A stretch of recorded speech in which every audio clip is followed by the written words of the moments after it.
Well, hello there, you great and magnificent people. How are you guys on this beautiful day? It's actually extremely nice out. We are down here in Topeka, Kansas. We ran into a little hiccup last night when we went over to pick up our trailer. See, what I do here is I will bring down a loaded trailer, and then I pick up an empty trailer and I bring it out of here. Well, it seems the gentleman or lady who brought this trailer in to this fine establishment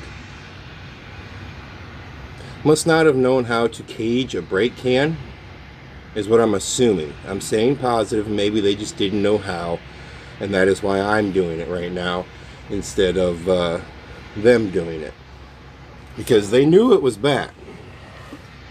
This is a brake can right here. This is what controls our brakes per axle on each trailer, or in each tire. And, well, I know they had to have known it was bad, because, well, when I was leaving, there was a gentleman that said, "Hey, Schmidt, that trailer's got a bad brake can." So somebody knew it, and somebody didn't fix it before they dropped the trailer off. Now, when I say cage the brake can, you guys are probably just going to have to Google what a brake can is, because I don't know if I really want to go into depth and explain to you guys what this all is all about. Right now we're having some issues. You fit that in there when it locks, and it will pull the brake out. It'll make it to where this brake does not need air. Now granted, the brake's not going to work either anymore.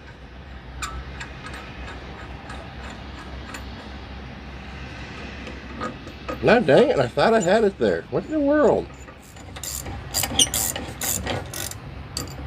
Ah!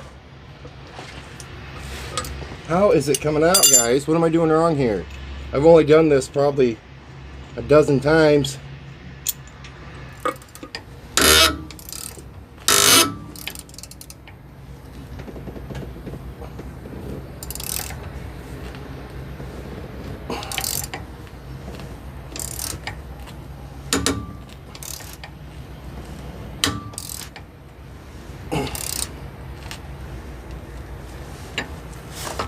Well, there you go. It should be caged. This bolt basically pulls a plunger out and all the fun stuff. I'll let you guys Google it, like I said earlier. Boy, it just doesn't seem like it's out long enough, though.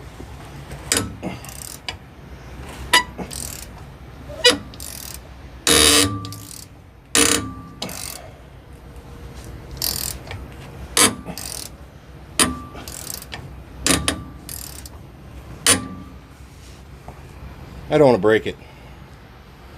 I have a tendency to break things. Alrighty, one thing to remember though when you're caging those brakes is be extremely careful, for one thing. But for another thing, just because you cage that brake, my head's dirty already, doesn't mean that your air leak is fixed. Now if you're going to just cage the brake just to get to a shop, you can put up with a little bit of an air leak. But if you're going to go 250 miles to where that air leak is the whole time, yes, your brake will not lock up, but you will wear your air compressor out in a big hurry. So take the air line off, kink it up, throw a zip tie around it, problem fixed. Now, do you want to do this with a fully loaded trailer? Yeah, you'd be fine. You're just one brake less. Us, this trailer's heavy, guys. Extremely heavy. You see it? See, you guys can't see it.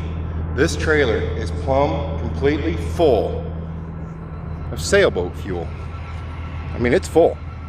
I know, my sailboat fuel, it's invisible, but it's there. Trust me, this trailer is full of it.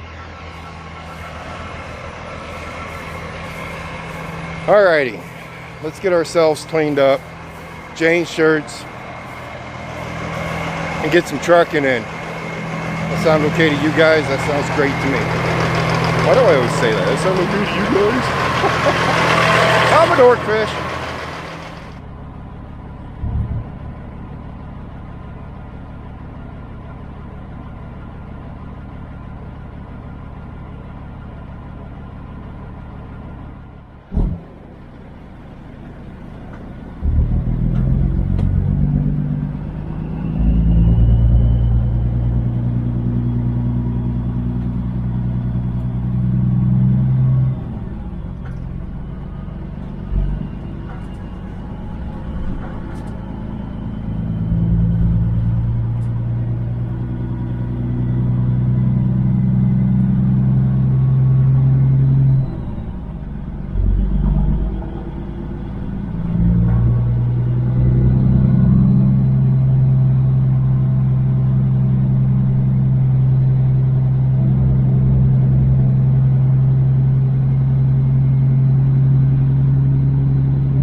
So right now you're asking yourself, Schmidt, is that legal? Was that legal at all what you just did? To a point, that is legal to do. I'm sure in the lawman's eyes, he's probably going to say that's legal to do to get you to your closest repair shop. Now we're down in Topeka, Kansas right now, and they didn't even have a truck stop until a year ago. So I'm not too sure if there's a repair shop down here or not. Not too sure if I really want to worry about it. Luckily my trailer is empty, and I have 1, 2, 3, 4, 5, 6, 7, 8, 9 other brakes to stop this truck. So that one other little brake ain't gonna make a difference. But in the wise of if it's legal, I'm sure it's questionable. I'm pretty sure it's questionable. Anywho, guys, we're running from Topeka, Kansas. We're gonna take this up to Sioux City, Iowa. We're gonna drop this to, or we're gonna take, kind of sounds like we're gonna do another round down here is what it sounded like right now. Now you know.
Welcome to Auburn, Nebraska. I've always thought this town was kind of cool. It's just really pretty as you come down into the town. It's got a lot of cool old buildings, some new ones too. I don't think this bank on the corner was there. Actually, I think it was. I think they just remodeled it. But I always use their windows as mirrors, because as you go by you can, oh look at that. That's a beautiful W9 coming at us right there. That's a pretty truck. I like that truck. But I always use their windows as mirrors coming through town here. Back when I used to have all the lights on first class, it actually was kind of cool. You could come through town and check things out. Trip's going good so far. We do need to stop. Let's wait till we get over to Interstate 29, then we're going to stop and see how our little brake is doing back there and make sure everything's still moving nicely. As for Opie, he's adjusting well. He's starting to get just a little bit better at riding a little bit further. That's alright, you go ahead. Well, that's the second car that's kind of decided they didn't want a truck in front of them.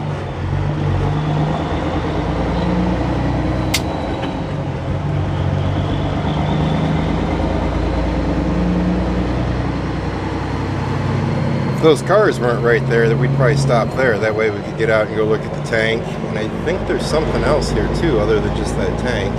Well, there used to be.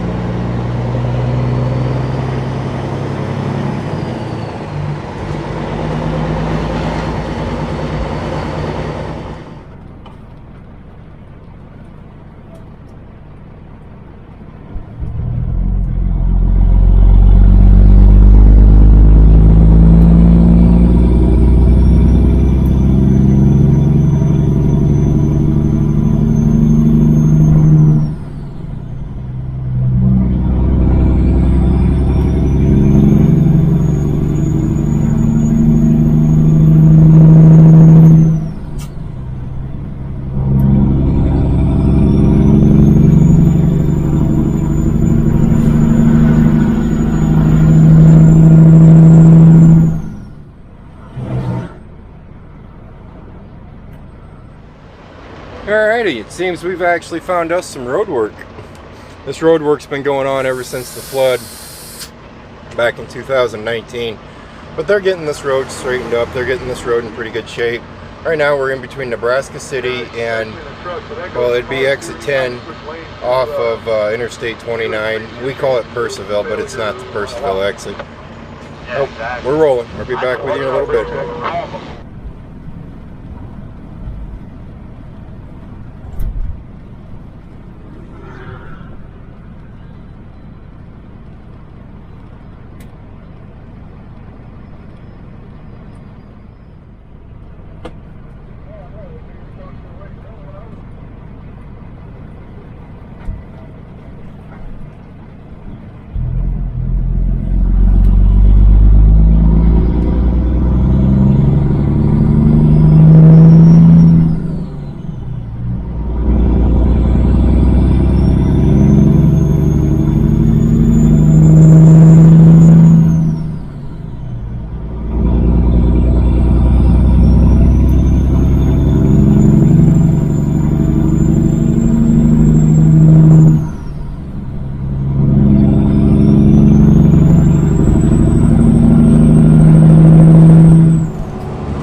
You see, back in 2019, that road we were just on and those truck stops on each side we just went by, those were all flooded out, and they stayed flooded out for quite some time.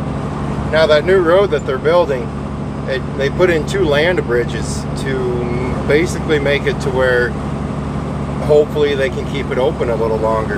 Now if we get to floods as bad as 19, and I think it was 2011 was the other flood, they won't be able to keep that road open, because the interstate we're on right now, or that road we were on right by all those truck stops where the stoplight was, that was all under, well, I know the road was under a foot of water, and I think the truck stop, I think it was probably about 2 feet up or 4 feet up on the truck stop.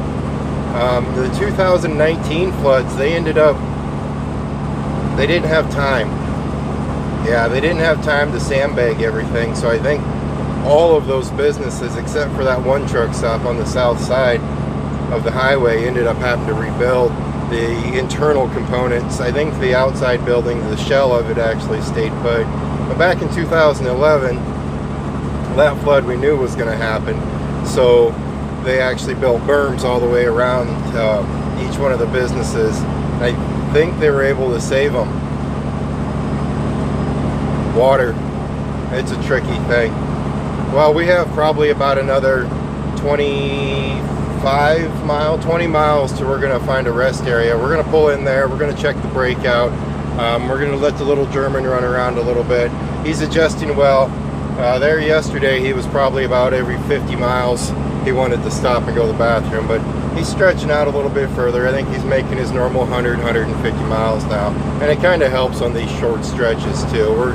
Topeka, Kansas to Sioux City is only about 250, 260 miles.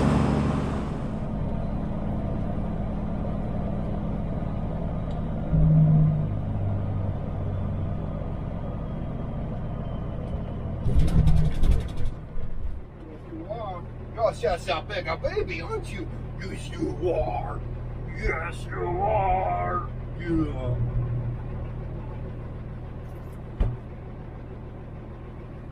Watch out! I gotta make my bed open.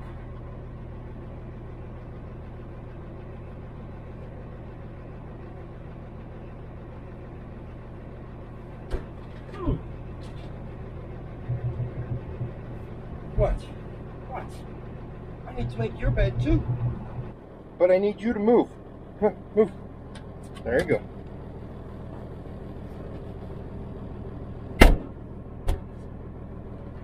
When you have a rattle, you just hit a wall and the rattle goes away.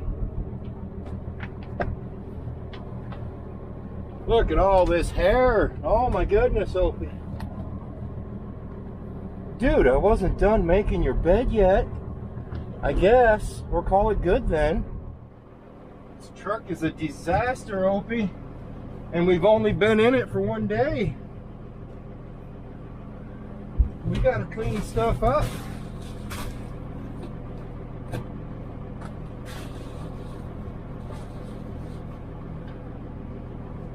Camera gear.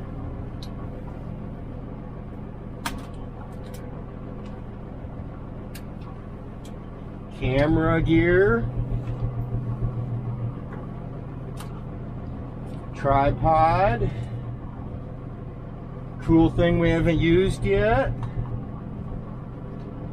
Another tripod, but it can stay over there. There you go. Let's go check on some things.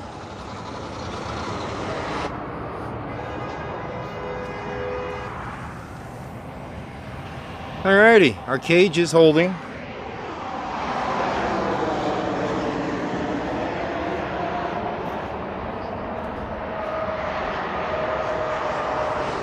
You hear that?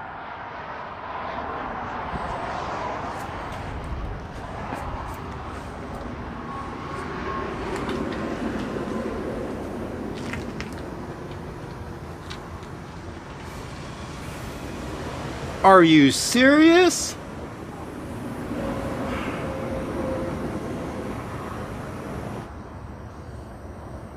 I don't know if you boys and girls can hear this or not.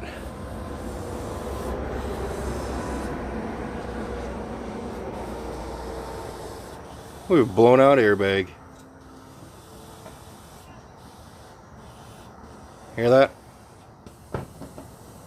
I wish I could make this up.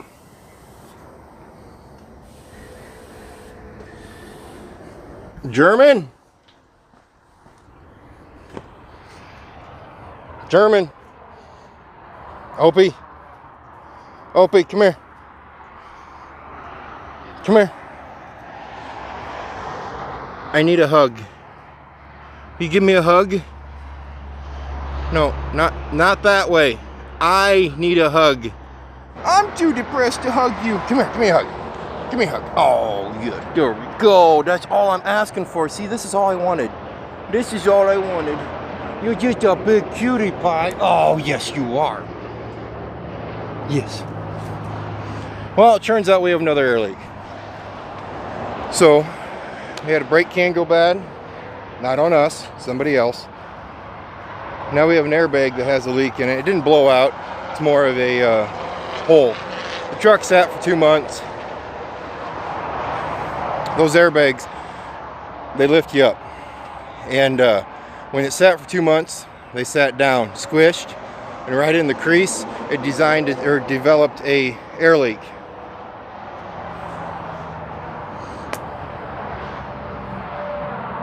I don't know what to say at this point. Welcome back to trucking. Is that what you say?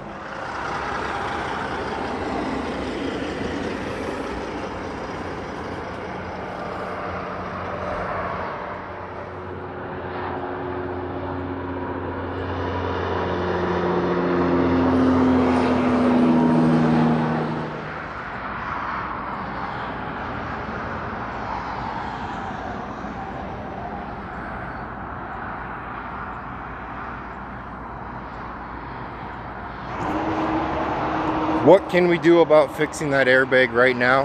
Absolutely nothing. We're going to get back to the city. Once we get back to the city, we will address that issue. We're going to have to swing by a dealership, buy an airbag, and put it on. We're going to have some time between dropping this trailer off and grabbing another load, because the way it sounds, we are going to be heading down south. So we'll try doing it, just sitting there in the lot waiting. If not, we'll just make that airbag last until we can get back to the house and get some bigger tools. No, I take that back. I have every single tool that I own in this truck, so if I can't do it in the truck, well, yeah.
Little rip right there. It's not even a rip, it's a pinhole.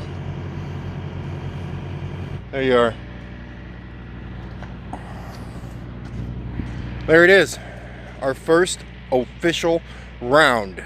We went down to Topeka, Kansas, dropped the trailer off, hooked onto an empty, injured trailer. I still don't understand why they didn't fix that before they unhooked it, but what do? You fix it and you move on. We found that we have an airbag that needs to be replaced. I think we did okay. We did do okay. Still getting a little headache, but like I said in yesterday's video, it's not a pounding headache. It's a dull, it just lets you know it's there kind of headache. And I'm guessing I'm probably going to be stuck with that for a little bit. If not, maybe it'll go away. I don't care. I'm back to work. I'm back to making money, and I can do it. I tell you what, guys. When this all happened, when I got my head injury, I smacked my head. When I started missing work, I thought it was all in my head. I know it was my head, but I thought it was in my head that maybe I wasn't letting myself come back or whatnot. And that first month was miserable. But I still, for some reason, thought it was in my head. But then I progressively started getting better. I progressively started getting better and better and better. And I'm like, okay, so maybe a severe concussion is a real thing and it's not in my head. Well, it's in my head. You know what I mean, right? Okay. All I know is we made our first official round. We are going to go back down there. It's just going to be a little bit before that trailer's ready. Feels good. Feels good. Yesterday's video, I was down in the dumps. I'm probably going to clip some of that out, but all in all, it feels good. All right, guys, I'm going to run downtown. You've been down there a million times, and so I'm sure we have enough content for today's video. Other than that, you guys stay safe, and as always, I'll see you next time.